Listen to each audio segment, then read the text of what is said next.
Welcome to the Intercut podcast channel, the weekly place to hear the latest on the movies, TV, and entertainment that people can't cut away from. I'm your co-host, Zachary Shevich, and joining me, setting up shop outside the Walter Reed Theater, it's Taylor J. Williams. What's going on, buddy? Hello. Happy to be back and happy to share this New York Film Festival experience with you. It was a really interesting New York Film Festival. I think the slate was pretty packed this year. Lots of stuff from Cannes, from Venice, from Telluride that we all got to enjoy. They talk about New York Film Festival as the best curated film festival in the world.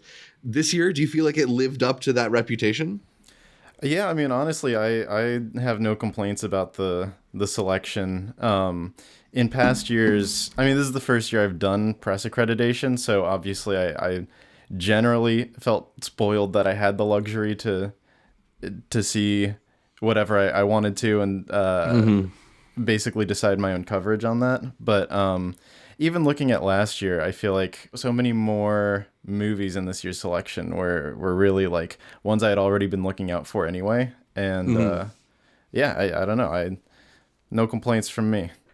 Exactly. Yeah. I mean, that's one of the benefits we get when we get that press access is rather than having to spend hundreds to see, tens, dozens of movies at these festivals, we were able to just like set up shop, get our seat at the Walter Reed. And I saw, I think, over 20 movies this year, which, would have been a lot harder without that access. So we were always appreciative of the people at Film at Lincoln Center who allow us to see these movies, talk about these movies, and a lot of really interesting ones, as we mentioned earlier this year. A lot of big filmmakers were part of the festival, whether that's people like Sean Baker, who we'll talk about in a bit, Steve McQueen, who was returning to New York Film Festival with Blitz. I want to start off with a filmmaker who has released a movie earlier this year that I think both of us have near the top of our best of the year lists. But he's back with another one. I'm talking about Luca Guadagnino with his new film Queer. This is a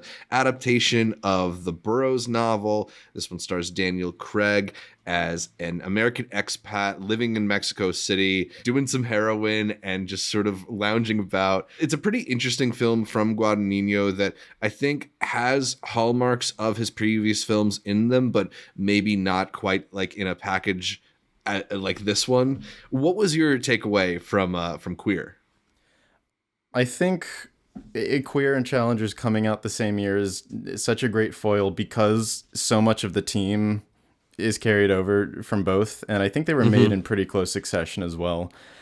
But they're such opposite approaches. Challengers is so like relentless, kinetic, just like nonstop, and Queer's a lot more contemplative, but it's still like, I don't know, Guadagnino will never do like a one-to-one adaptation. I feel like I don't know, with William S. Burroughs, I feel like there's a lot more, he's such a like coveted subject for adaptation just because there's only like, the Cronenberg Naked Lunch movie, maybe one or two other adaptations. So this is like, I don't know, kind of taking it off the mantle, the source material. And I don't know, I'm glad that you can tell he didn't feel any sort of pressure to like, I don't know, respect the source written material word for what it was. He's playing Nirvana. He's got Trent Reznor and Atticus Ross doing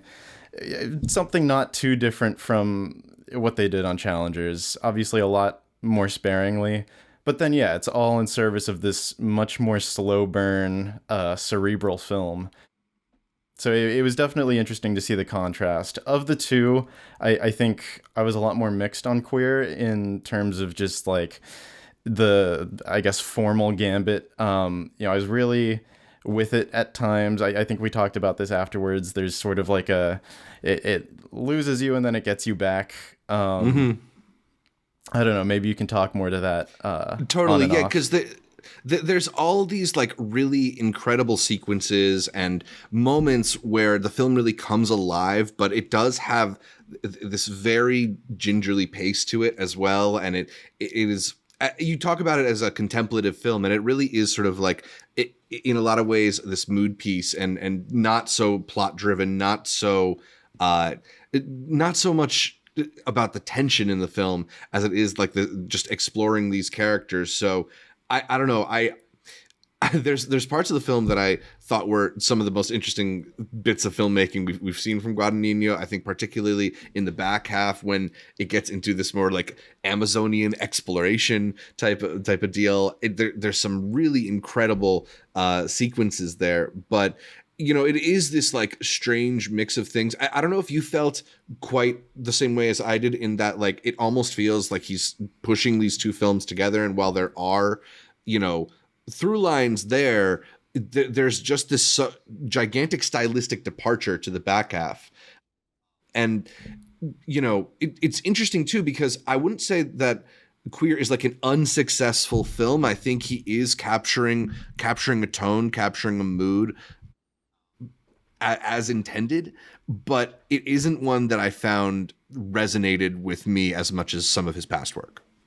Yeah, I agree. And I think what it kind of boils down to is obviously so much of these great set pieces are externalizing these very cerebral emotions and stuff. I think probably the standout set piece for me is the ayahuasca sequence, and their hands are like under each other's skin, and there's this like distant organ playing, and it's just like really unsettling and I don't know, just very fluidly constructed. But for all the moments like that are like really externalizing the character's psychology, I feel like we're also meant to be kept at a distance from him. And I think Craig is really good in this movie, and he I don't know, hits all those registers, but I feel like because the subject of his desire is also supposed to be emotionally distant, I feel like the film would have benefited from us, I don't know, feeling a little more familiar with him, I guess. True. Like if he's being alienated,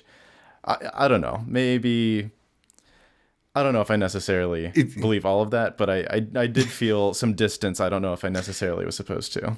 No, I mean, I hear that too, because like he is this somewhat unknowable figure. Like there's not really like a great reveal or like a depth to what we get to find out about him, at least at first. And I don't know, there is this distancing feeling that I think you get from a lot of the film, which again might be there kind of intentionally, but does make it like a stranger experience.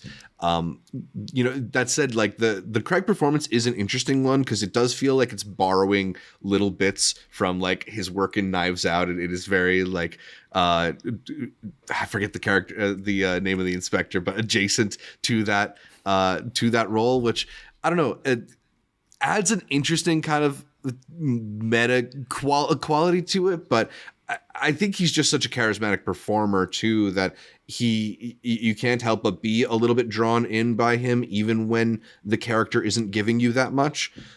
I was there's times where I was really captivated by it, but I can't say that that was my takeaway from the whole thing.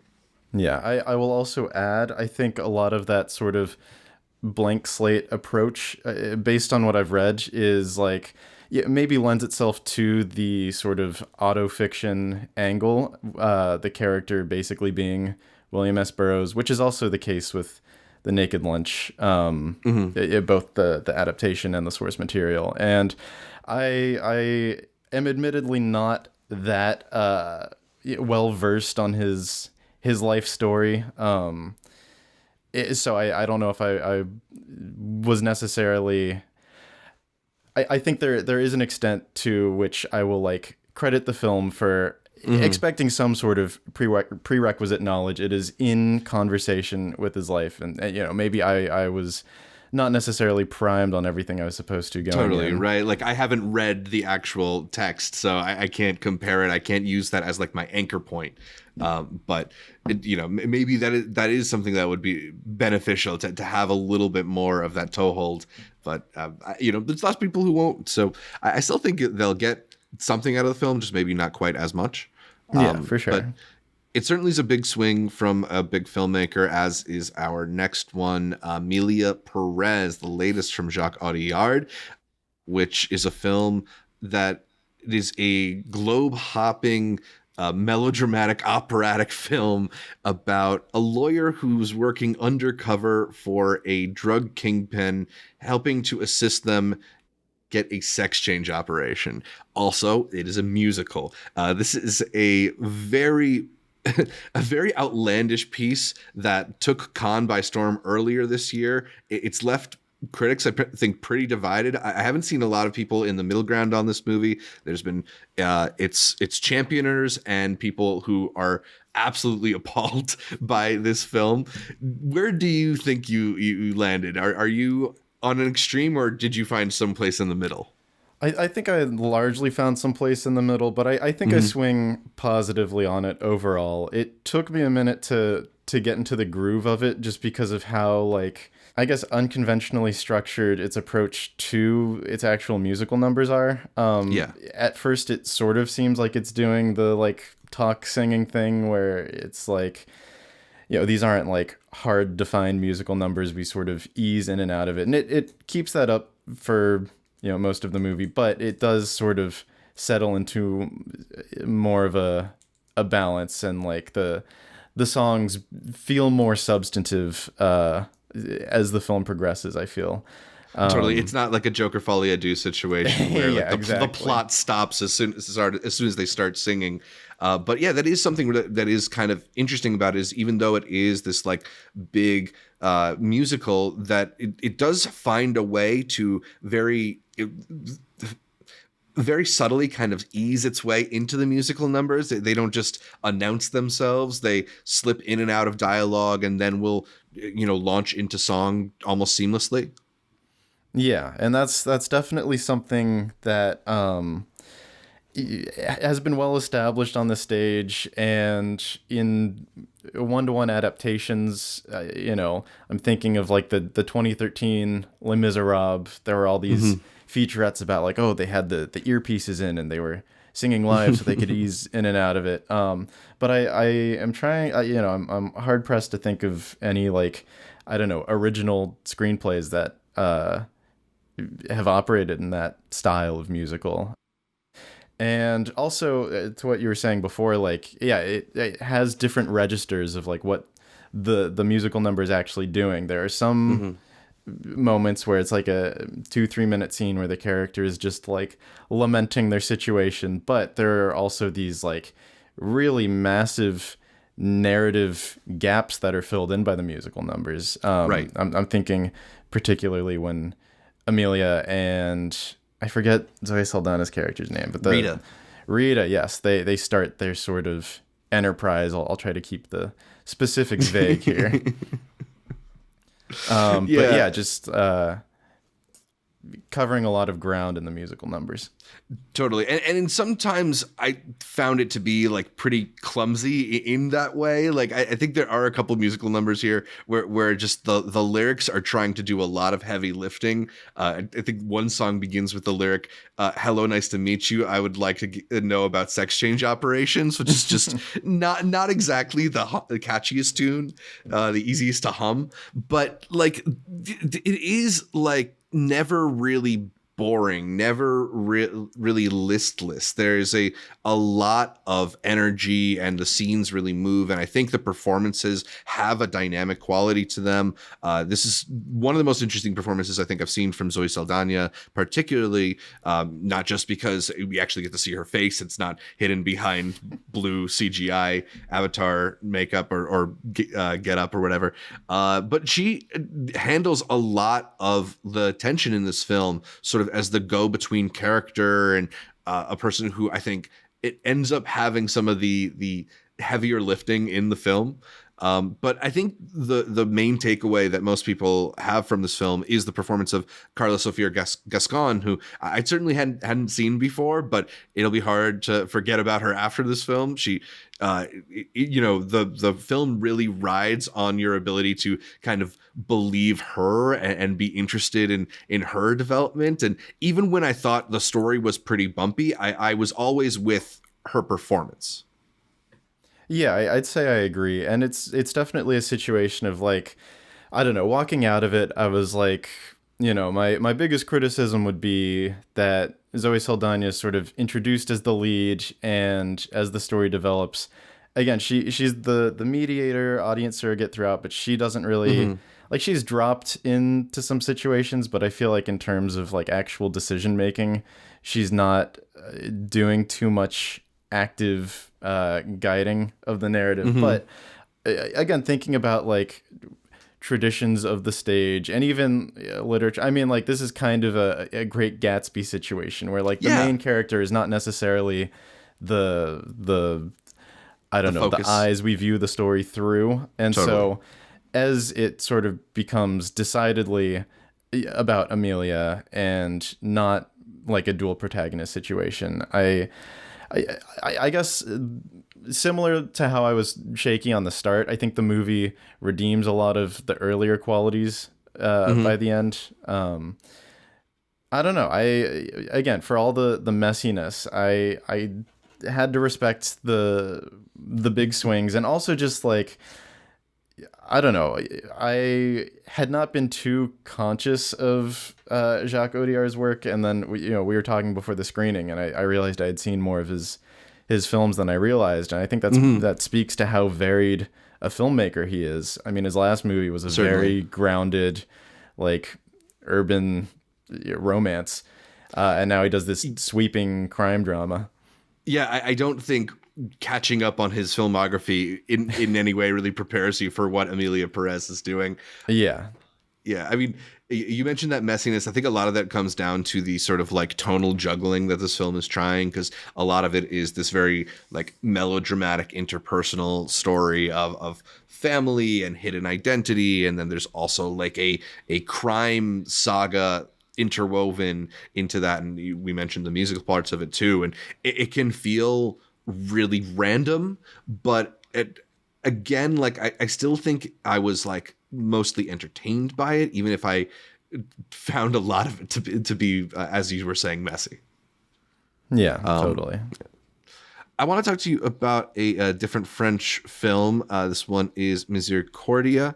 This is the latest film from Alain Gouraidi. I'm totally butchering the last name. I don't know if you are better with your French directors than I am, but the same filmmaker who made Stranger by the Lake, who I would know a lot of people are big fans of that film. This is a movie about Jeremy, who is returning to his hometown for a old friend's funeral, and there's sort of just this simmering tension that bubbles throughout the movie. I was a bit mixed on it, but I saw that you ended up pretty positive on it, so I wanted to get some of your thoughts on what you responded to in the film.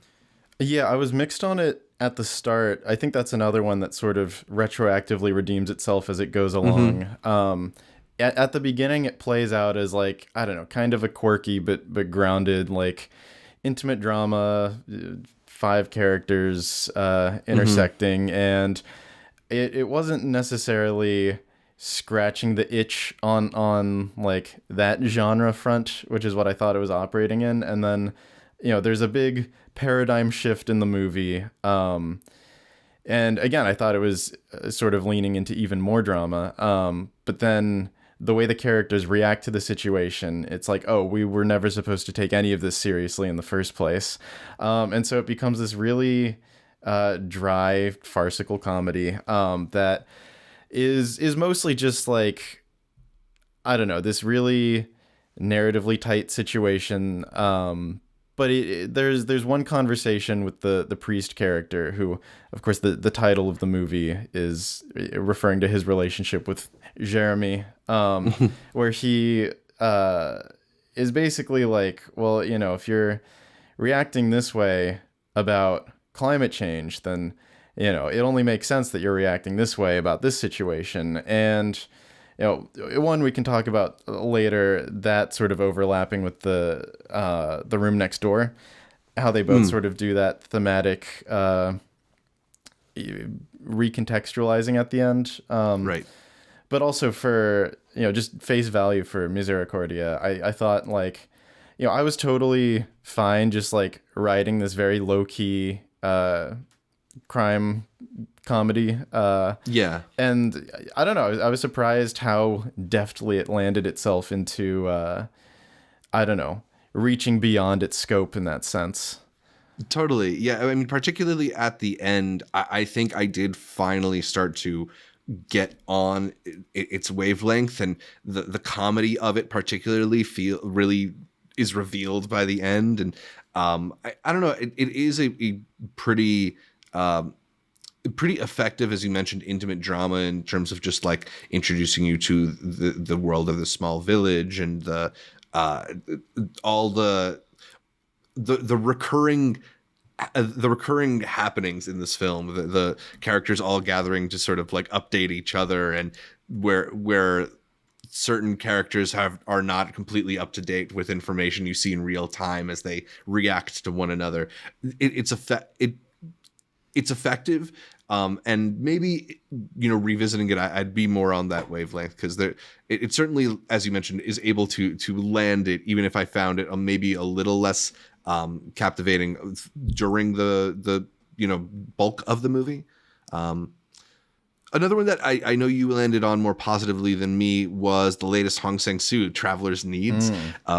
I've always just sort of had an issue with the Hong Sang-soo style of dialogue, which I find to be a little bit clunky. Like, it's very over articulated in some ways, but I think a lot of people just sort of enjoy that quality to his films. I think this was your first Hong Sang-soo movie. How did you react to this one? Yeah.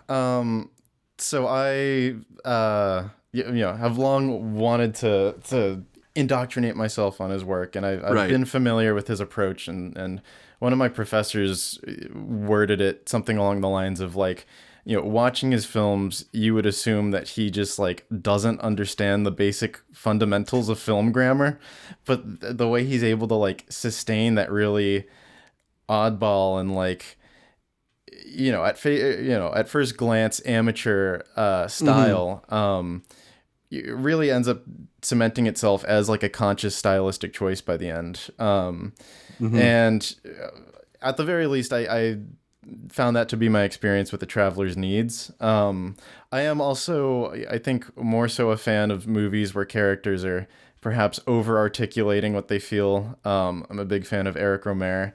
And so the opening of this movie where, the premise is basically Isabelle Huppert's character turning her English lessons into therapy sessions and fostering language that way. I thought the opening, I guess, breakthrough was, very like precisely articulated, but it still felt very natural to me, to the point where like I know he'll write his scripts either like that morning or the night before, and so I assume he's someone who deals with improvisation pretty frequently, and so just watching that, I figured he gave them like the basic beats for the scene and let them play it out, but then the dialogue is repeated like verbatim in the next sequence by her next student, and I don't know, it's like really cheeky, but it is just like one of those simple reveals that like again, to his formal approach, like you think there's less active decision making going on than there actually is, and then he reveals it in these small moments that like there is some actual, I don't know, construction here. No, totally. Like, there is this really interesting loose quality to all of his films where you almost feel like there's nothing going on until suddenly you realize that there is something bigger going on, and not necessarily like a huge kind of like arc or anything, but there is a connection and a through line, and this development in character. I think I just find, maybe it's my like ADHD brain going crazy during the movie, and that narrative space that I want to feel more filled in, but like it's, to me, I think this is just like a taste thing, not a him being bad at what he does thing, because clearly there are a lot of people who are admirers of it. So I'll just leave it at it's not for me, I guess. All right, so we'll move from Hong Sang-soo then into our top 5 films from the New York Film Festival. A lot of great movies, and some that will likely end up on my best of the year list. But why don't we start things off with the movie that landed at number 5 on your top 5, Taylor? So number 5, I believe I've got The Room Next Door, new Very cool. Pedro Almodovar, which is, interesting to pair with. Obviously, I talked about the thematic similarities to Misericordia, which we can talk about in a moment, but also just the notion of there being 2 Sigrid Nunez adaptations at the festival. We also just strange coincidence, I guess, happening that both this and The Friend were adapted from her work there. Yeah, and Almodovar spoke. He did a Q&A at our screening, and it was a little hard to tell. It seemed like he was not aware that there was a film adaptation of The Friend, because he was talking about reading her work in general and enjoying that book. And he's like, but you couldn't adapt that one. Or maybe I'm misquoting him, but I really thought he said something like that, because like people were kind of laughing, like, does he know?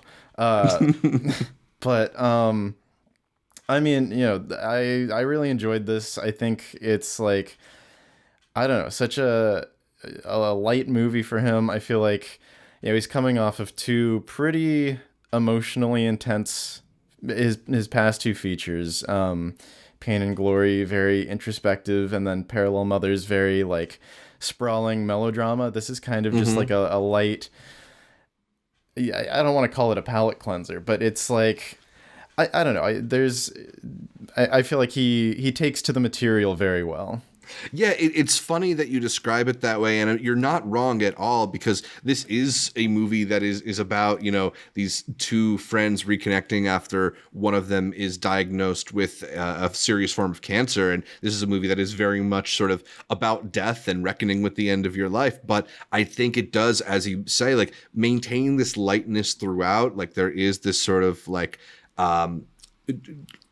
almost non-judgmental approach to how they're discussing these aspects of end of life care and legacy, and the idea of what of the meaning of material possessions and memory and all these things.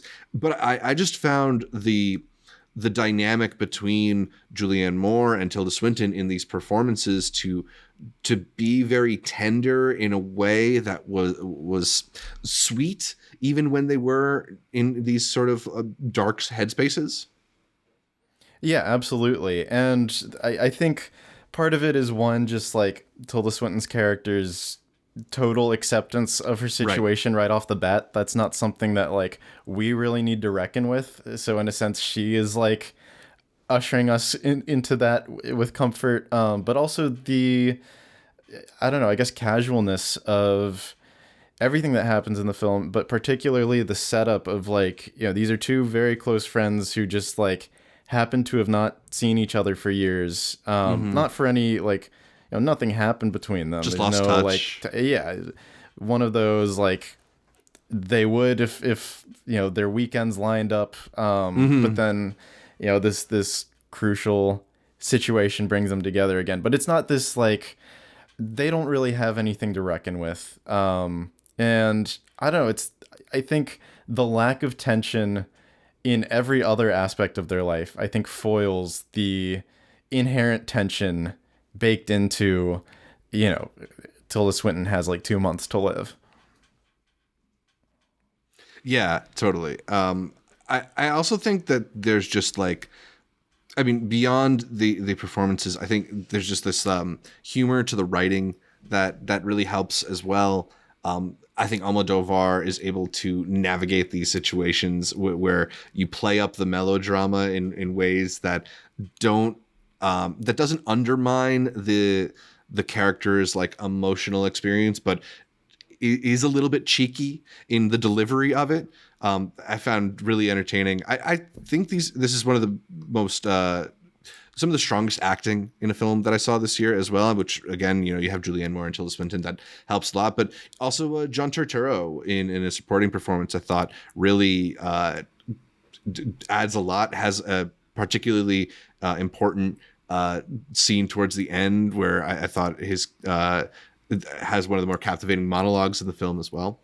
Yeah, it's a really interesting movie. Glad you found space for it in your top 5. I had it in my honorable mentions as well. Number 5 on my list, I think, made your honorable mentions. It is Anora, the new film from Sean Baker, a filmmaker that we both really enjoy. This one about a young sex worker from Brooklyn who meets a Russian oligarch and sets off on a wild adventure with him. Just has this really kinetic energy to it. There's so much movement. Particularly in the first half of this film, scenes just fly by, many of them in like one shot, and then quickly they're off to another like very extravagant setup. I think Sean Baker has this real knack for capturing people from elements of the underworld that often get dismissed by mainstream media as like perhaps like too seedy or not spaces where people of like good moral quality don't exist, and exploring them for like the nuanced people that exist in these spaces. And Anora is another film that does that particularly well. Mikey Madison's character, Anora, this stripper who sees her shot at, a life of luxury, I think is just so entertaining, from just the way she delivers lines to her dynamic surrounded by all these Russian gangsters and stuff. There's a particular sequence right in the middle of the film that in which the characters are all trapped in one space that just flies by despite taking nearly half an hour. It is so hilarious. I just had a really great time with this film. I don't know if I am quite as high on it as many of the people who've gotten a chance to see it out of the film festivals and are ready to crown this as the best film of the year. But I always really am entertained by Sean Baker's movies, and this is no exception. Yeah, no, I mean, definitely a great time. It's one of, like, I think he is incapable of making a movie that I won't enjoy. It just, there's so much going on stylistically at any given point. And also just his command of any like format he's shooting on, be it DV cam, iPhone, 16 millimeter, 35. He plays into the strengths of each medium very well. And I think there is a sense of liberation with this film that is sort of parallel to the character's arc. He's someone who's always had to be resourceful in his filmmaking.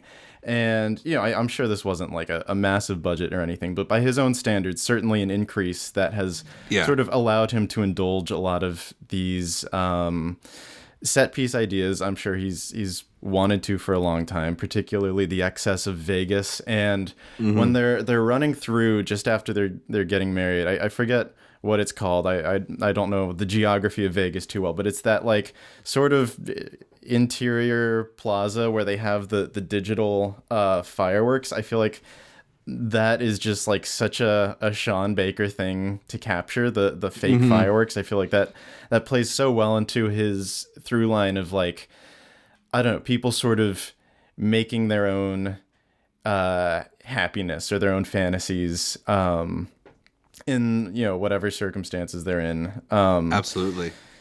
And I think what holds Anora back from being one of my like favorite Sean Baker films is like, what I really loved about Red Rocket is that is also a film that feels like a very significant step up in terms of style. And I know it was like half the budget of the Florida Project, but it feels like he's accomplishing even more editorially, cinematically, but he still retains that very grounded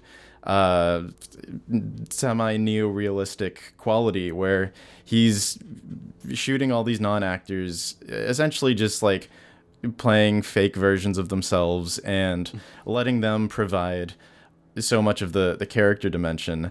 And I think Mikey Madison is great, and I think the script is super fun, but I do think there's something about the quality of Anora going about this more traditional casting process. And I think as Sean Baker's stepping ever so slightly away from his neorealist roots, I feel like there is something that is not scratching the itch quite as much for me. That said, still a really great time. I've I'm sure I said this on Letterboxd. I've got a review about Anora coming up, but the comparison that always comes to mind for me is Pine Barrens, the Sopranos episode. Yeah. I feel like that more so than Uncut Gems or Good Time, which are sort of the default points of comparison. Yeah.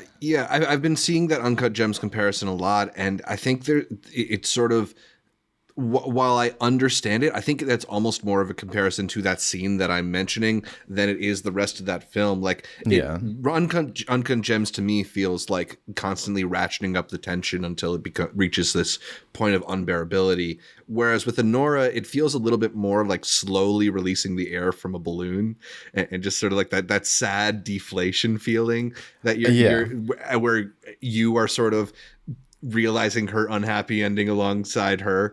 I think I don't know. I think there's something really interesting in this film, but I don't know if I'm like you. There is something different and to the quality of this movie, not having that same element of like discovery of taking something that feels really unknown and introducing it to us. That I got from Red Rocket, Tangerine, particularly. It's still like really entertaining. I don't know if I found some of the elements towards the end as satisfying in terms of like wrapping up her journey, but it's still highly entertaining. I've already had a chance to see it again since we caught it in New York, and nice. It's gonna be a contender for one of my favorites of the year, even if it is only 5 from New York. But yeah. Anora, recommendation, even if it isn't the best Sean Baker movie either of us have seen. Taylor, what do you have at number 4? Next, I believe I have The Shrouds. Nice, David Cronenberg. Yeah, I have been very, curious about this. Obviously, I'm a big Cronenberg fan in general, but the mixed reception this has been getting, or not, I feel like Crimes of the Future came out, and there was a clear, like, I don't know, the Cronenberg ride or dies really loved it, and everyone else was pretty much like, what is this? And I feel like The Shrouds, I saw even losing some of the people who showed up for Crimes of the Future, and I was real worried. I thought Crimes of the Future was such a brilliant like return after 7-8 year hiatus, sort of soft coming out of retirement, and just the nature of taking a script he had written 20 years prior, not changing any elements of it, and shooting it in this like super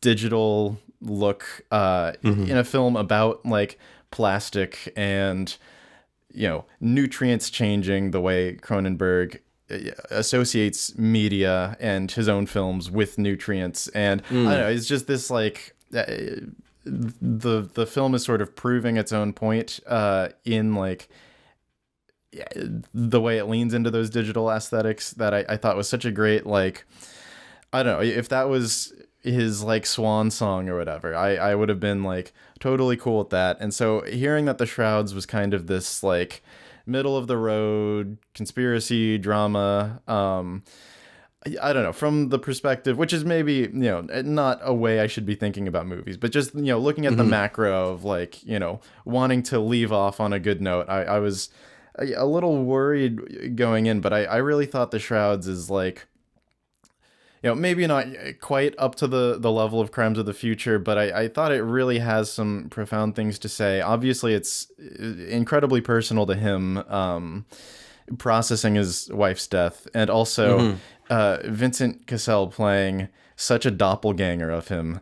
It's really uncanny to watch. Not that there would be anything wrong with him just like making this very personal project, but I do think the film has so much more to say beyond the scope of like the immediate things he's feeling, and is in dialogue with so much of his other work in like really introspective ways, some ways that like really make you feel wrong. One of the laughs I got at the start was like going from this movie whose tagline is "surgery is the new sex," and then he's talking to his sister-in-law who's a dog groomer, and he's like, "You're a veterinarian. Why do why are you grooming dogs?" And she's like, "I don't know. I love dogs. This is the way I show my love." And he's like, "Can't you show your love by doing surgery on dogs?" And it's just such a twisted, like, with the context of Crimes of the Future, I feel like that's just such an insane line. And this movie is just like casually dealing with necrophilia, incest, I guess bestiality, if you want to read into that one line. And it's just like, I don't know, smearing all these lines in such a bizarre and, like, I don't know, uncomfortable way, but it still has this warmth in processing death in general. Yeah, I mean, so there's this thing that I find weird about doing the, like, work of film criticism and, like, trying to judge movies when it comes particularly to these later films from our great filmmakers, and what you can even argue is maybe like their lesser works, that, like, there's certainly, like, qualities to some movies like this where I find them harder to recommend because they don't live up to maybe the best things that, like, somebody like a David Cronenberg has done. But I think he also isn't a filmmaker who embarks on a project like this without like some real vested interest in exploring different ideas, different themes, whether it comes to the ideas that you're talking about of this, like, necrophilia associated with, like, having these sexual desires for somebody after they've passed, right? Like, it's a really unique headspace that Cronenberg occupies. And even when I don't always feel like the films are making all the choices I want them to, I find the ideas they're exploring and the ways they're going about exploring them to be really riveting. So, like, The Shrouds, I'm certainly, like, mixed on it as an experience, but it is still a movie that I could probably, like, sit down and talk about the ideas that it's exploring for just as long as the runtime of the film. So in at least on that at that aspect, like, it's certainly more than worth recommending, just, like, worth, like, really exploring and tossing over. Yeah, I think the clearest way to illustrate the progression of David Cronenberg is, like, in Videodrome, there's a scene with James Woods and Debbie Harry, and they're having sex, and he, like, pierces her ear with a needle and then, like, licks the blood off of it. And, like, obviously that movie's about physical brutality in general. And the equivalent of that scene in The Shrouds is all dialogue based, and they're talking about these concepts that, like, yeah, again, it's just talk, but, like, they reach this level of, like, I don't know, toxicity that is, like, I don't know, I feel like that progression from the physical to the psychological is what defines late Cronenberg. And you can look at it from the perspective of, like, for someone who is all about how the body externalizes psychology, this approach could be seen as him, like, sort of losing some of his better artistic instincts. But I think the ideas at play are still so potent, not just on an intellectual level, but, like, the experience of watching them play out in the movie, and, like, his interest in, like, haptic touch and how devices, not even, like, future devices, like how iPhones have been using haptic touch for, like, 10 years, how that plays into, like, I don't know, how we connect with each other. I think that is what separates him from someone like Brandon Cronenberg, who has, like, such a talent for, like, the gore side of things and design and just, like, the I don't know, unsettling experience. But I think, like, I don't know, when we talk about elevated horror, it's a fairly recent term. And so, considering, many of the movies that are just considered, like, standard horror classics, and particularly David Cronenberg's work, like, you know, those movies are already pretty elevated. So Yeah. I can only, like, my only response to that is that, like, the elevated horror trend is only describing an aesthetic development and not so much a thematic one. And so I think, Totally. you know, someone like Brandon Cronenberg is much more interested in the physical experience of the film, even though he may be sort of circling the same point over and over. This was an issue I somewhat controversially had with The Substance. And so I think David Cronenberg is, like, his priority, like, you can see that he sort of came to the physical experience that his films have embodied for, you know, 40, 50 years, as the product of these ideas he's been sitting on. And now he is sort of grappling with those ideas in a more direct way that I think is very compelling for, I don't know, late style. Yeah, absolutely. Shrouds is one I'm eager to revisit, not at 10 a.m. on a weekday. That's one of the consequences of doing the press experience of the festival, is you gotta be up bright and early and ready to engage with something that's not necessarily the most straightforward, but still a fascinating experience. And if you are a fan of Cronenberg, I'm sure you'll get a lot out of the Shrouds. That's number 4 on Taylor's list. Number 4 on my list, I'm going to go with On Becoming a Guinea Fowl. This is Rungano Nyoni's film about grief and secrets buried within a family. The film follows the fallout after a funeral that brings together different parts of a middle-class Zambian family, and watching it sort of slowly morph from a strange but wry comedy into this haunting kind of anguished drama was really transfixing. And it feels like really singular too, in its perspective, in its telling, in its combination of like elements of folklore and mysticism with just this really grounded interpersonal drama. I thought this was a pretty stunning movie, and probably the movie that took me by the most surprise out of anything that I saw at this year's New York Film Festival. Nice. I was not able to see that one. I think it was playing the same day as the Eephus baseball game, which of course right. I'm wearing the merch. Shout out Eephus. We can talk about that later. Just for impartiality's sake, I didn't include it in my top 5.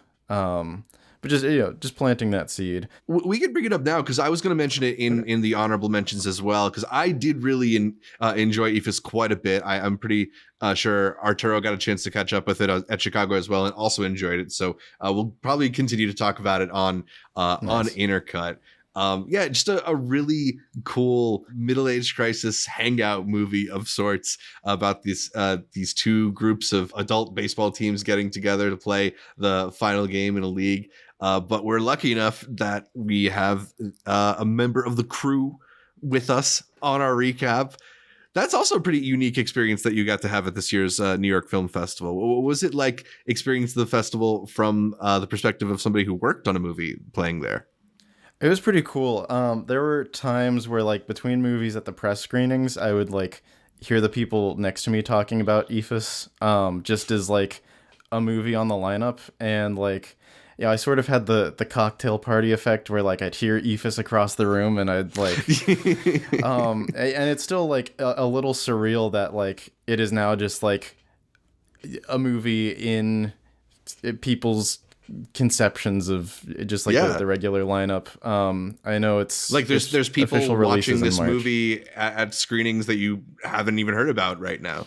Yeah. The actual screen like premiere, it was pretty great. I sat behind Wayne Diamond, which he was very vocal throughout the course of the film, particularly when he showed up. He was also pretty upset to be there in the first place, because I believe it was Rosh Hashanah, and he was insulted that they would schedule the movie to play that night.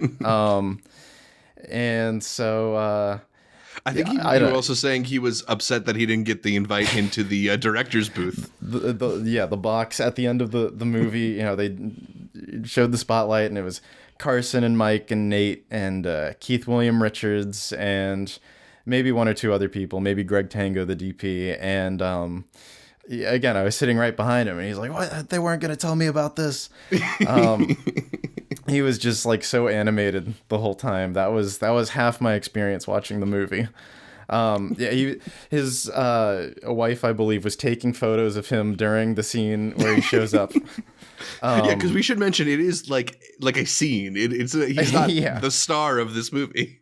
Exactly. Yeah, he had a very funny, I guess, writer that I don't know if I'm allowed to disclose the details of, but I don't know. He was just like, so many of the people in that film are people who are just like so commanding. Like they step into any room and they're just like such outsized personalities that like you can't help but gravitate toward them.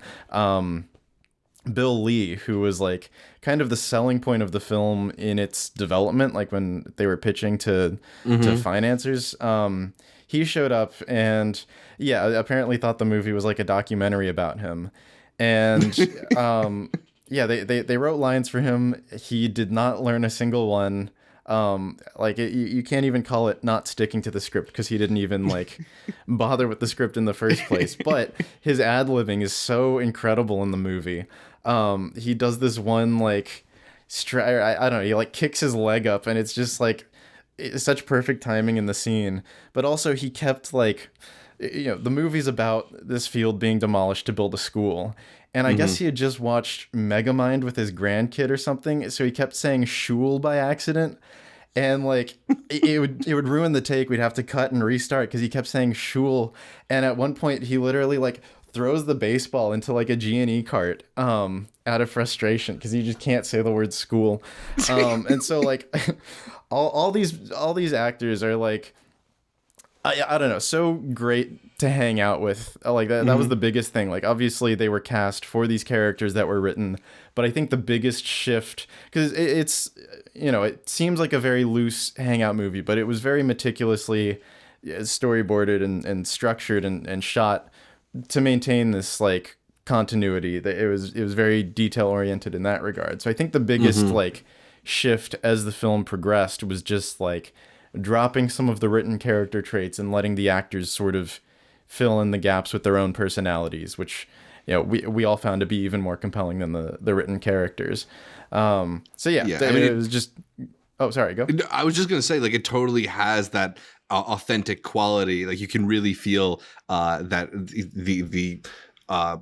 the blend between the character and actor. It feels like there's maybe like no even divide there. It eventually just became one and the same. And I can appreciate how meticulous the production must have been, because it really does just feel like a loose hangout. It's such a like a chill, fun, funny hang, particularly if you are a person who like has spent any time around or near a baseball diamond. There's so many like just fun little bits in there. So I would definitely heartily recommend it, knowing that like you are incredibly biased about it. What are some of the things about it that you just found special getting to actually watch it with an audience? One, it's always great to like hear which lines people respond to, because this is very much like a overlapping dialogue movie. And it's lots of like funny little lines that happen in the background. It's not like overlap again, like Uncut Gems, where there's like a progression, there's like a narrative purpose to all the dialogue overlapping. It's kind of just people talking, and you pick up on what you will. And so it's so great to hear the lines that people pick up on. I think one of my favorites is one that like I think there's a laugh relatively before it. So it like I've seen the movie 3 times now, and I think one of those times it kind of got overshadowed by the previous laugh. But like at one point, there's just this one background guy who shouts like, "I just realized that guy's wife's name is Linda Belinda," and that one like I remember that one.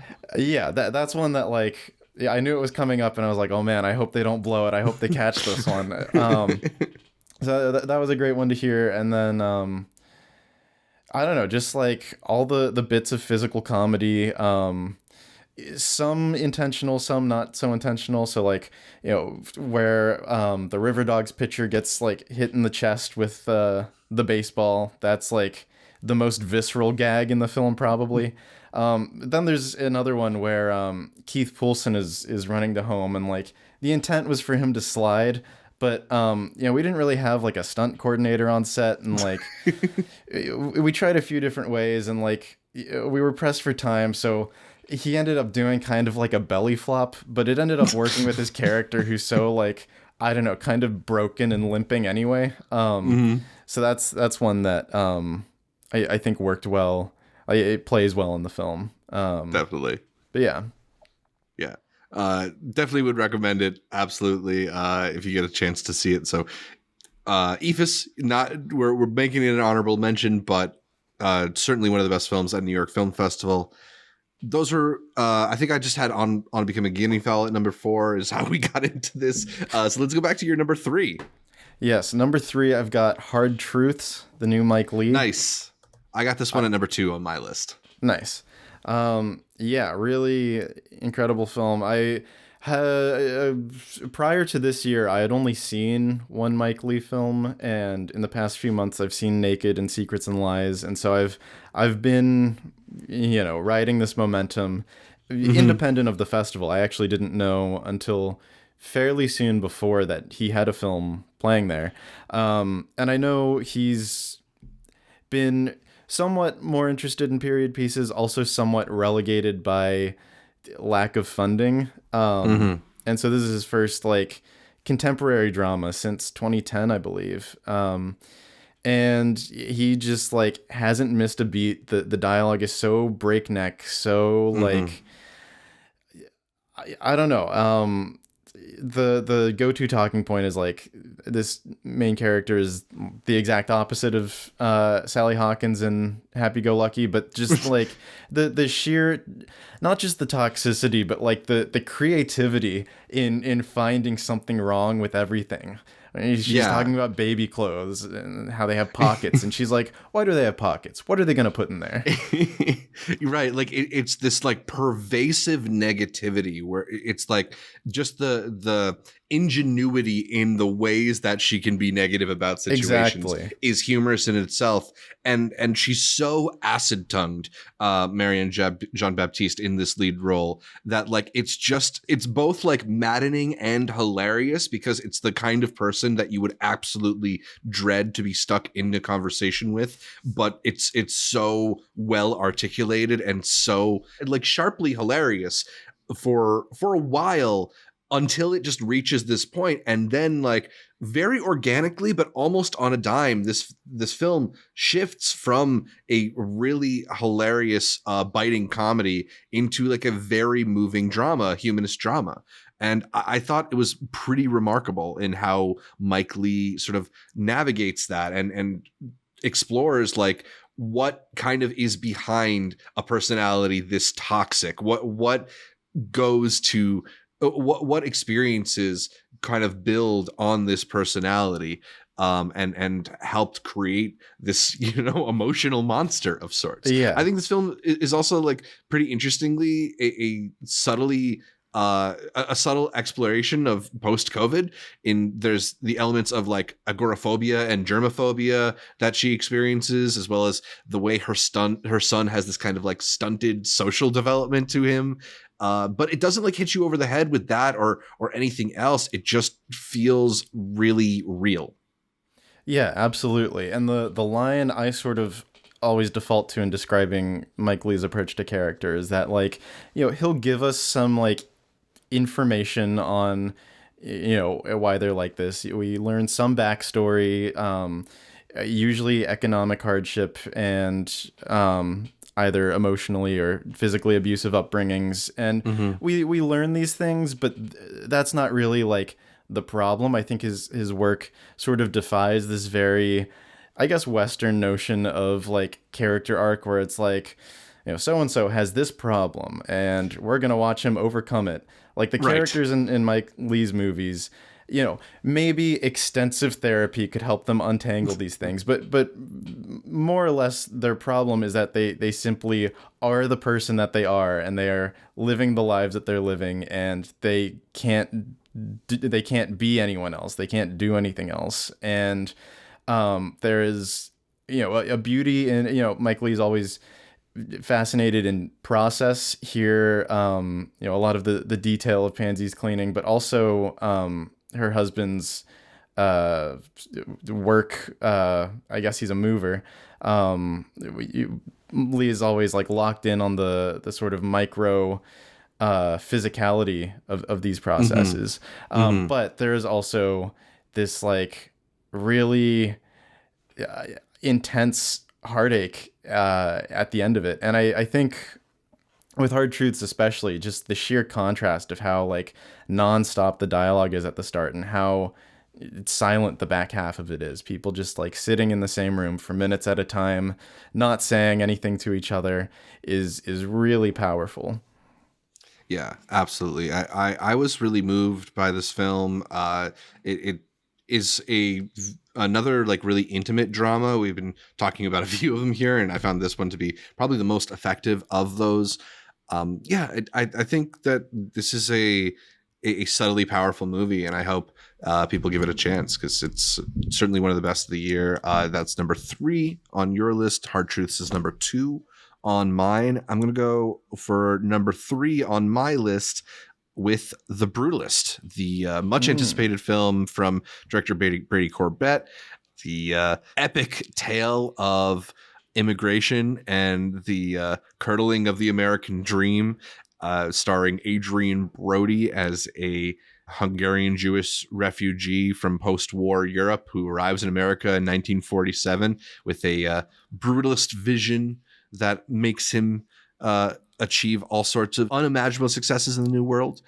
Some really great performances here from not just Brody, but I thought Guy Pearce was pretty excellent. Joe Alwyn as well. It stood out. There's obviously like a lot of fanfare around this film right now. People are throwing around M words like monumental and masterpiece and drawing comparisons to some of the greatest films of all time. And I don't think putting comparisons like out there do this film any favors, because it's not The Godfather, but it does have a lot of really strong qualities to it.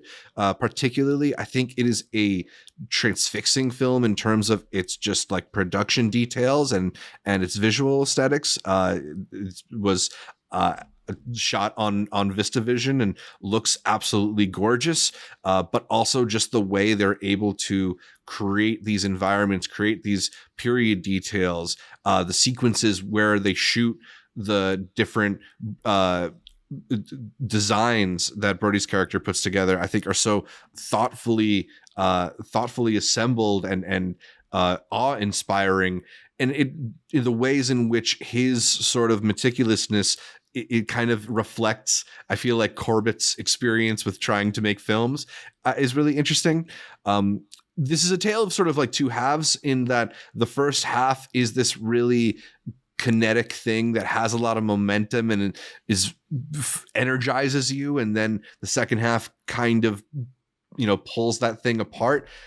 I know you ended up not necessarily like putting this in your top 5 specifically, I guess I could say. Did you find there to be like a great difference between the experience of the first half of the movie for you or the experience of the second half? I definitely preferred the experience of the first half, not necessarily because I think it changes on a scene-to-scene level all that drastically. There's another paradigm shift here, the introduction of a character who becomes much more the focus of the second half. But I think more so the first half benefits from, one, I guess, just the length of the film and the sense that, like, we are dropped into this life and, we're experiencing this on a scene-to-scene level, but this is going somewhere in like 3 hours, and there's a sense of like faith in what we're watching paying off in this grand way. And like I don't know if I should necessarily set it up like that, because like the movie at the end of the day is just kind of studying this one man's life, and I do think it's very compelling. I think like I was a little underwhelmed by how Corbett wraps things up. It kind of, it makes sense emotionally, like it feels right where it ends, but it does kind of just like, there doesn't seem to be any conclusion to what we've seen per se. Either that, or I mean, the final scene of the movie is like a presentation going through like this retrospective. But I do think like that's sort of like an epilogue, and where the movie like officially ends. Yes, I think is kind of just like, all right, this is the end of things. I don't know. Narratively, I guess it makes sense, but I think ultimately it. I think it's great on a scene to scene level. I think for me, for whatever reason, it didn't amount to more than the sum of its parts, and that might be partly, what you were describing, people really propping this film up.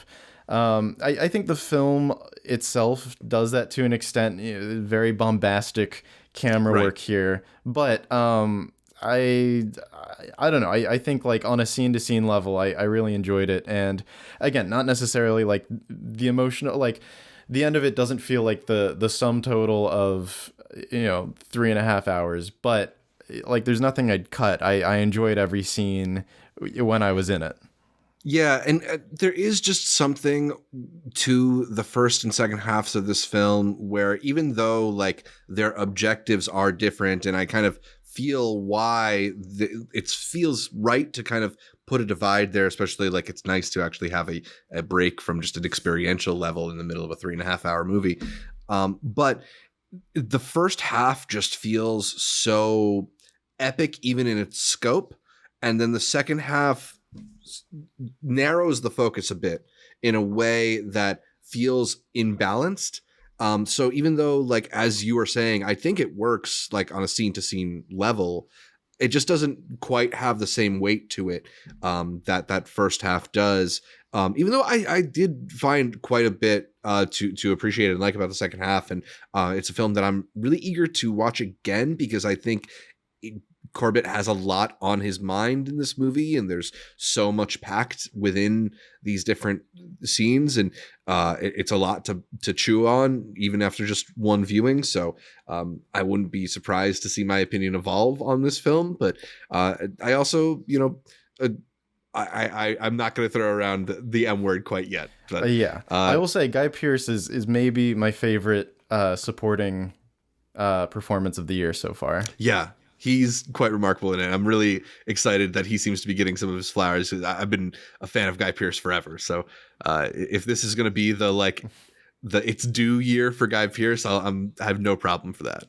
Yeah. All right. So Brutalist, I got that at number 3, and I already said Hard Truths was number 2 on my list. So Taylor, let us know what's number 2 on your list. Number 2, I've got April. Cool. I did not see this one. Yeah, Georgian filmmaker Dia Kolumbegashvili, and this is her second feature about an OBGYN who operates in this very aggressively patriarchal village to the point where the men of the village will kill you if you have an abortion. And so she's basically doing these like vigilante abortions.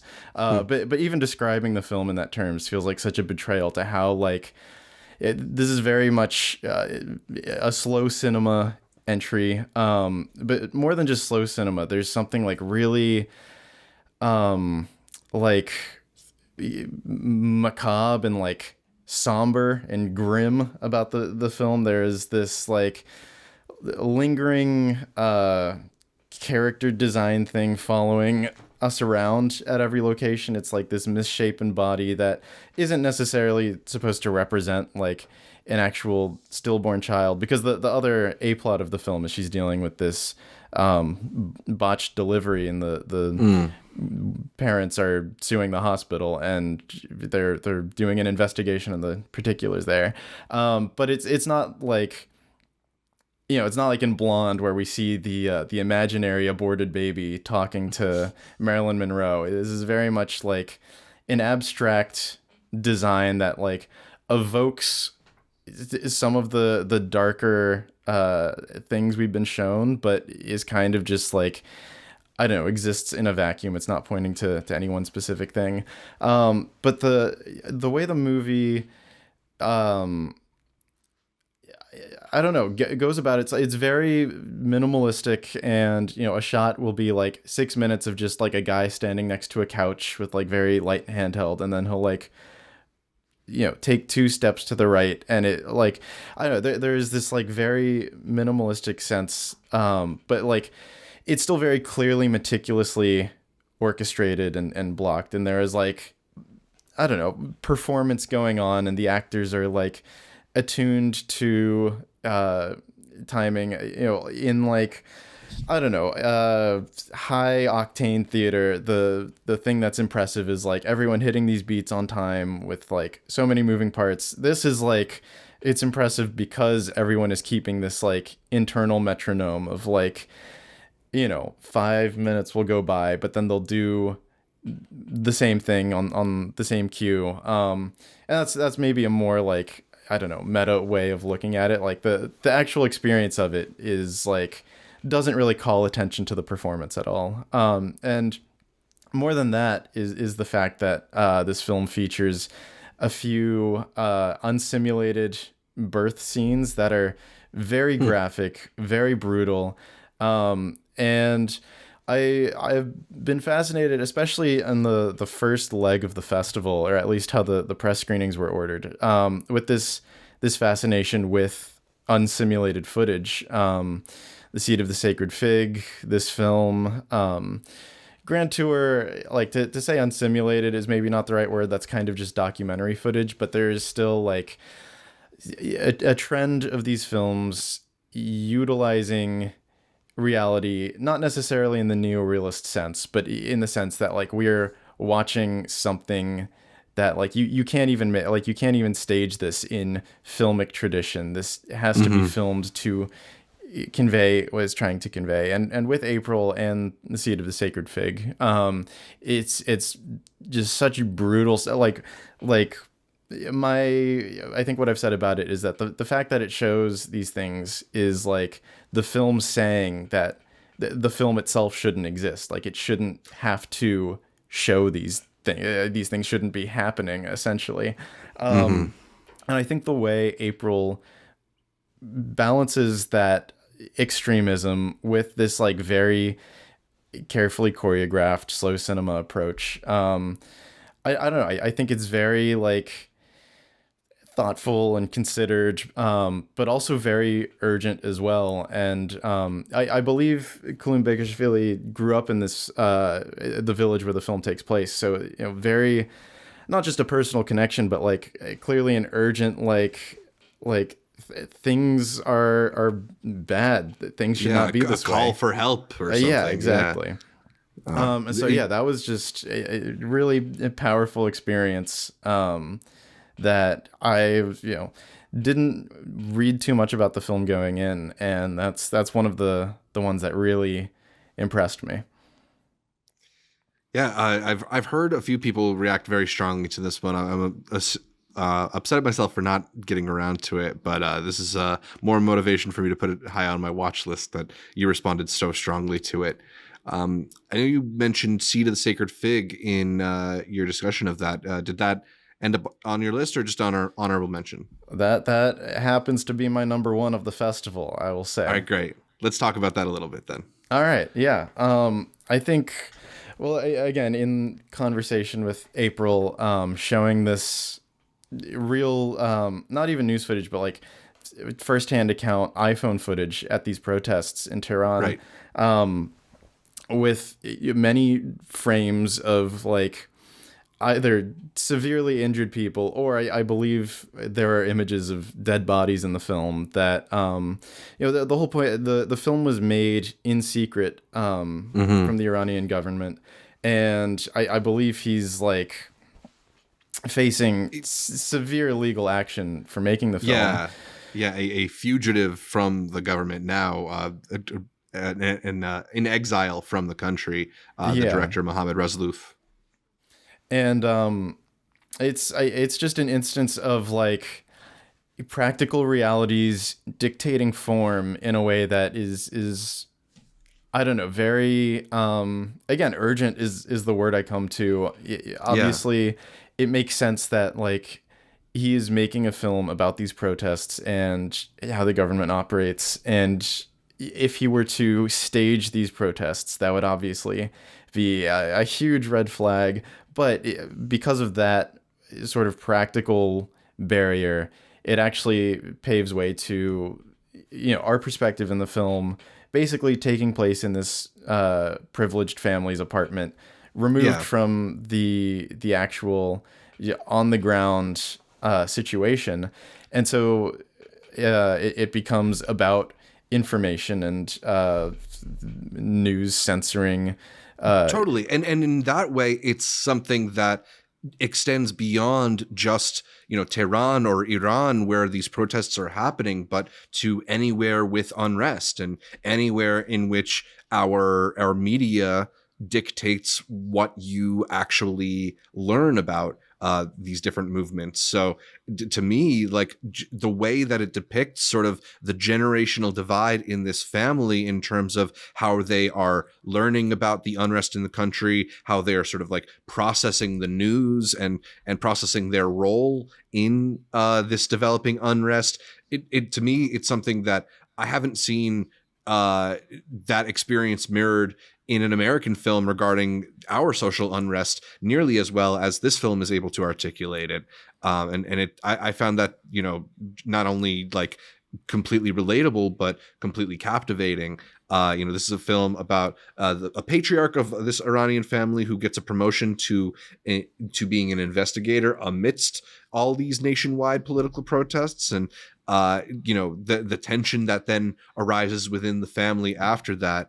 But I think the thing that you're sort of alluding to in that the limitations of the film, making it certainly sort of about the experience of just sort of being on the outside while all these things are happening, it is just something that ends up making something so specific, so universal.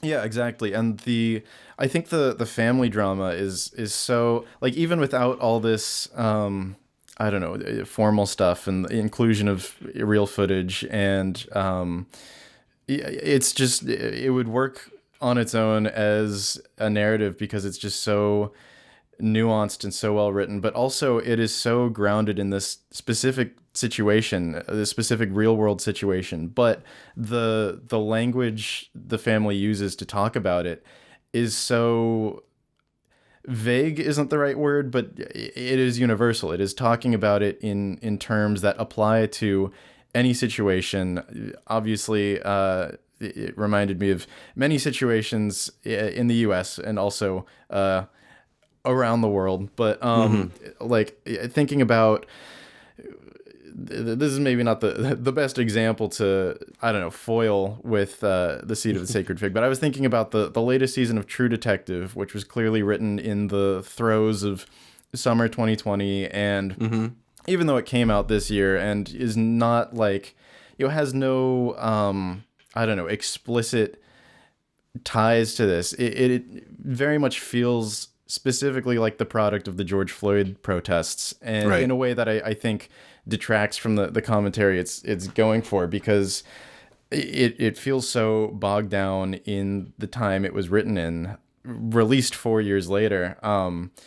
Whereas I think the reason it came to mind is because the Seed of the Sacred Fig is similarly grounded in a very again, a real world thing, but it doesn't shy away from that, but it also, I don't know, just that balancing act. Like you said, I haven't seen something pull it off as well as this movie does. And then the way it sort of morphs into a different kind of movie by the end. I was totally on board with it as just this like really heavy, nuanced domestic drama, and it totally snowballs into this like kind of adrenaline suspense thriller that I totally did not see coming. And to an extent, I can sympathize with the argument that it kind of goes a little too far by the end, gets a little too sensationalized. A little Scooby-Doo. Yeah. Particularly some shots of people disoriented, walking out of different entryways. There were some laughs at our screening that it makes sense in retrospect. Some of it was nervous laughter, but also just like, is the film really going in this direction? But I think because of Russell setting up such a strong foundation for the film, he's sort of able to cash in on this hard veer into left field. And so it was the first film we watched. Admittedly, started us off on a high note, but I really haven't been able to stop thinking about it. And most of the films I've watched that are like, I don't know, important issue movies, I feel like I can't help but weigh against The Seed of the Sacred Fig and how they're able to, I don't know, handle their ideas with tact and urgency. Absolutely. I'm glad you found room for this, not just in your top 5, but all the way at number 1. I was trying to sneak it into my top 5. Glad that you did that for us. Ultimately, for my number 1 movie of the fest, I'm going with Nickel Boys, the feature narrative debut from Ramel Ross.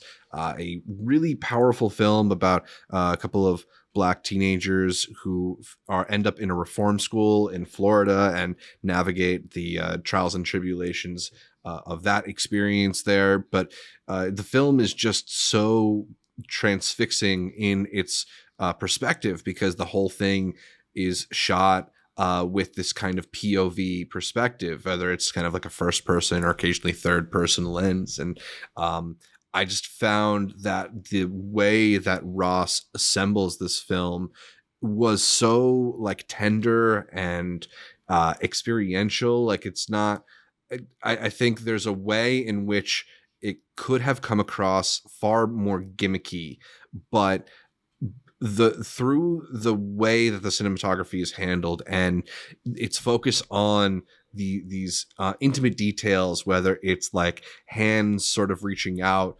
or the corners of desks that are being used to sort of guard people, it just really transports you in a way that few films do into this other period, this other time, and into the experience of these two teenagers. And I don't know, I was really blown away by the intimacy of it and the beauty in this assembly. I think it's a really stunning achievement from Ramel Ross, and it's certainly one of the movies of the year, if not of the decade, for me. So I got Nickel Boys number 1. I don't know if you were able to catch the screening, or I wasn't. I was out of town for a job the night it screened. Yeah, tough I was one. really bummed I couldn't catch that one. I'm definitely staying on alert for when it's screening around. For sure.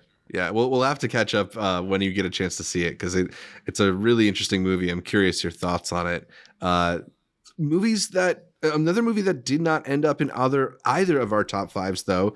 Something I'm a little surprised by, or at least I guess I would have been surprised by had I known at the beginning of the festival that we did do this.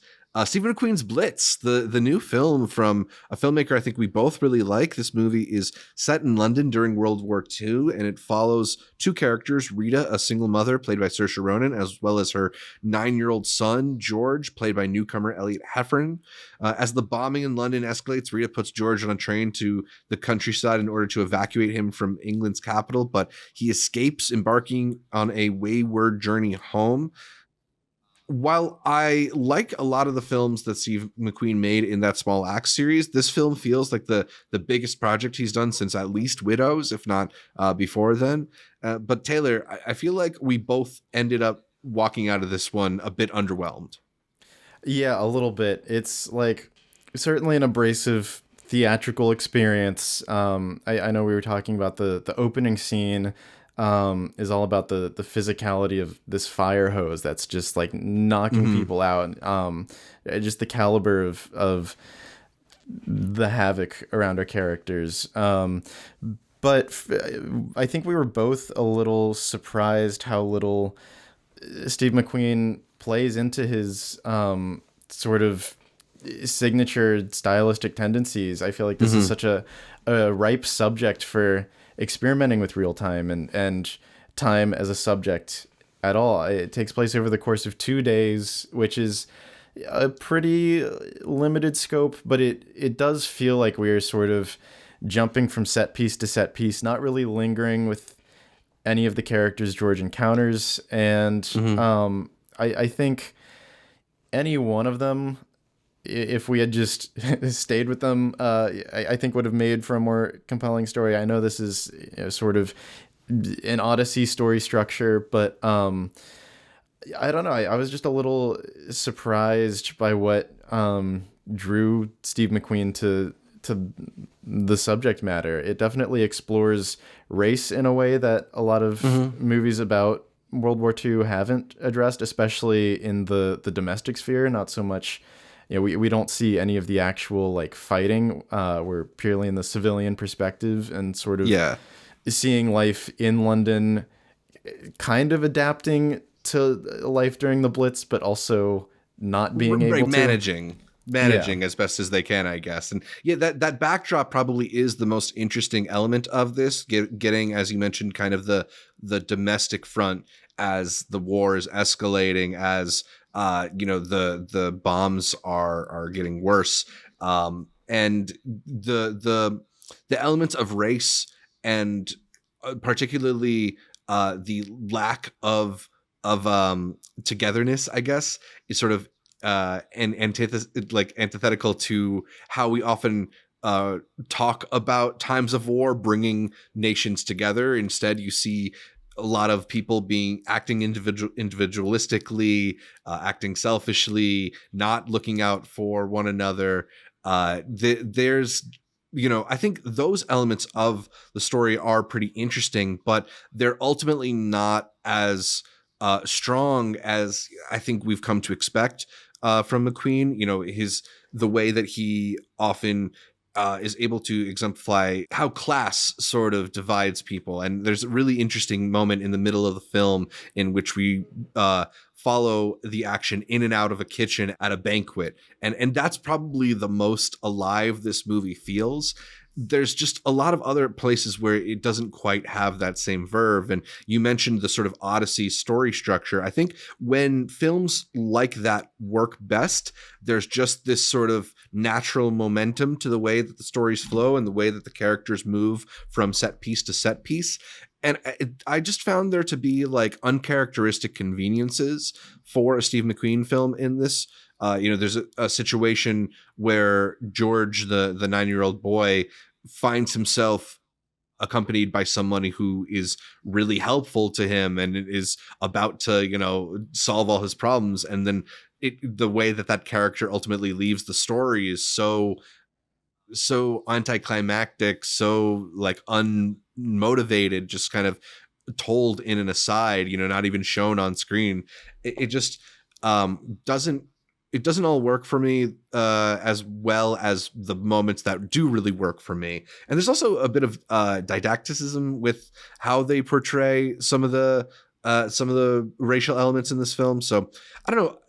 It's not an uninteresting film, and it's certainly well made in terms of the production details. In terms of, I was going to say the look of the film, although it doesn't quite look the way you'd expect a Steve McQueen movie to look. Yeah, I'd definitely agree with that. Is this a Netflix original? I think I remember Apple or Apple. Yeah. Well, yeah. I'm not gonna read too much into the aesthetics of the various streaming services, but I do feel like I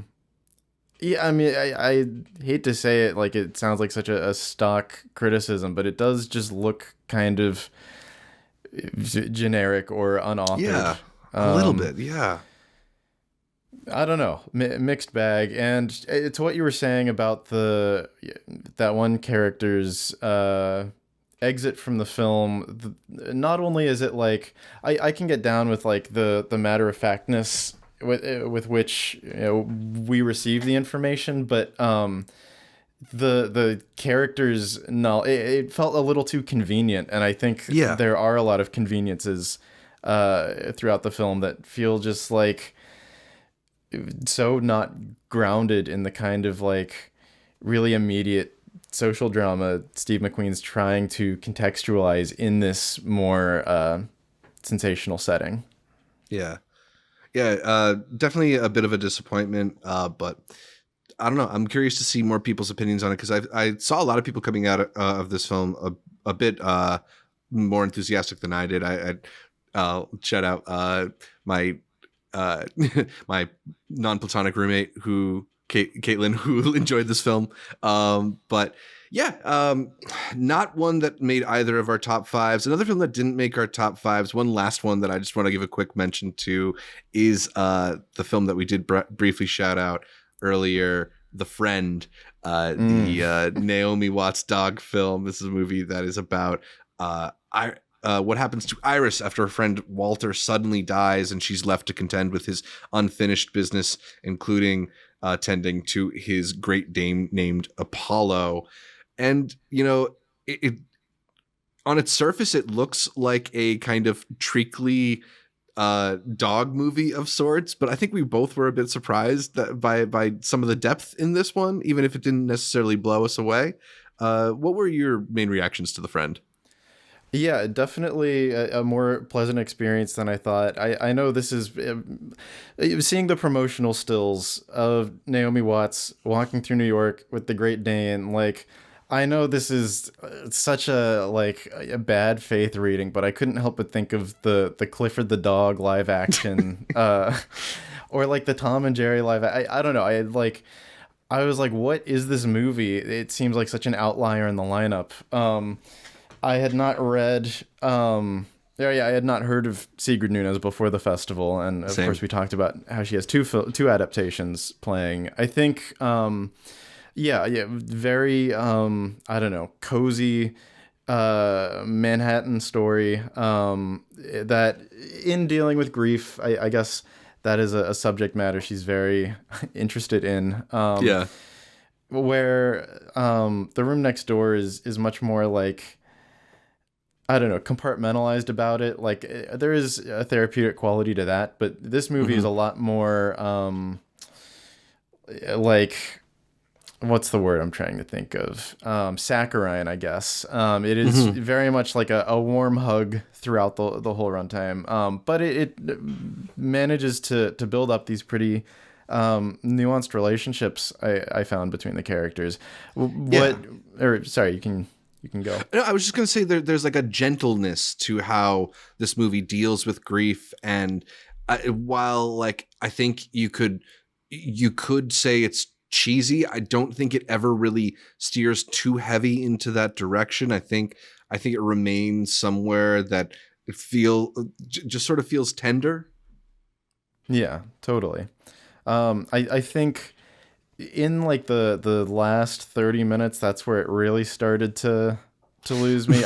I think for the most part, the key difference between this and The Room Next Door is that, The Room Next Door, all the like profound observations and insights happen sort of organically through what happens in the narrative. Like the scene where the breeze closes the door, Tilda Swinton's door, like sort of organically paves way to these conversations about the heavier subjects. Whereas this film takes the approach of kind of just directly lifting the prose from the book in voiceover. And I haven't read the book. My girlfriend's read the book and she's told me about it, how it largely is structured, like the prose is entirely in that sort of second person writing to Walter or the dog, and so I'm sure the styles of the two books were different in that regard, and that might have informed the different adaptational approaches. I think this one felt a little more unearned, I guess. And then what really did it for me was how many opportunities it had to sort of poignantly leave off at the end, and it just kept drilling information and emotional beats that we've already sort of processed. That really It left me with a bad taste walking out of it. Yeah, there's one last fake out in particular towards the end that they even like. It's a full walk around the block to get to that fake out. It is not like a quick moment. And that is also clearly why they sustained everything else to try and build to that point. Yeah, and it just is a little bit cheap in a movie that I didn't otherwise find to be cheap. I found it to be like genuine for the most part. But yeah, it's probably overstays its welcome, although I'd still have it in my honorable mentions for the movies that I enjoyed most out of the festival. But yeah, I think that does it for our top fives. I'm glad we got to have films that mostly didn't overlap. Hard Truths is the only one that made most of our lists. So yeah, plenty of good movies to choose from the festival. Thank you so much, Taylor, for joining me to recap the best and most talk-worthy, the most controversial, maybe we should say, films from this year's New York Film Festival. Where can people find more of your thoughts on films that played at New York?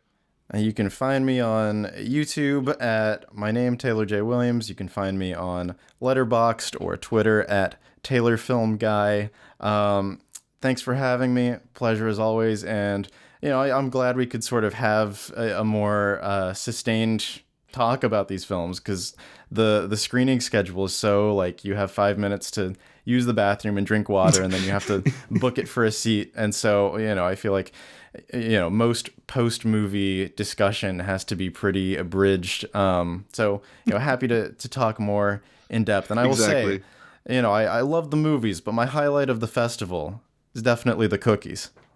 Thank you. Yes, the white miso sesame chocolate chip cookies, a recipe I take great pride in. I'm glad I got to share them with you at the festival.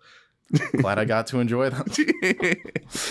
Thanks so much, man. Thanks for talking movies with us. And yeah, it's great to do it in conversations that are longer than tweet length, for sure. So that does it for this year's New York Film Festival coverage. Make sure you listen to every episode of the Intercut podcast on iTunes, Anchor, Spotify, whatever your favorite podcatcher is. I use Overcast. And then make sure you subscribe not just to the audio podcast, but to the video feed as well on our YouTube channel, youtube.com/IntercutPod, where you can watch our faces as we run through the latest in entertainment. Find new episodes of the Intercut Weekend Must Watch streaming on our YouTube channel every week.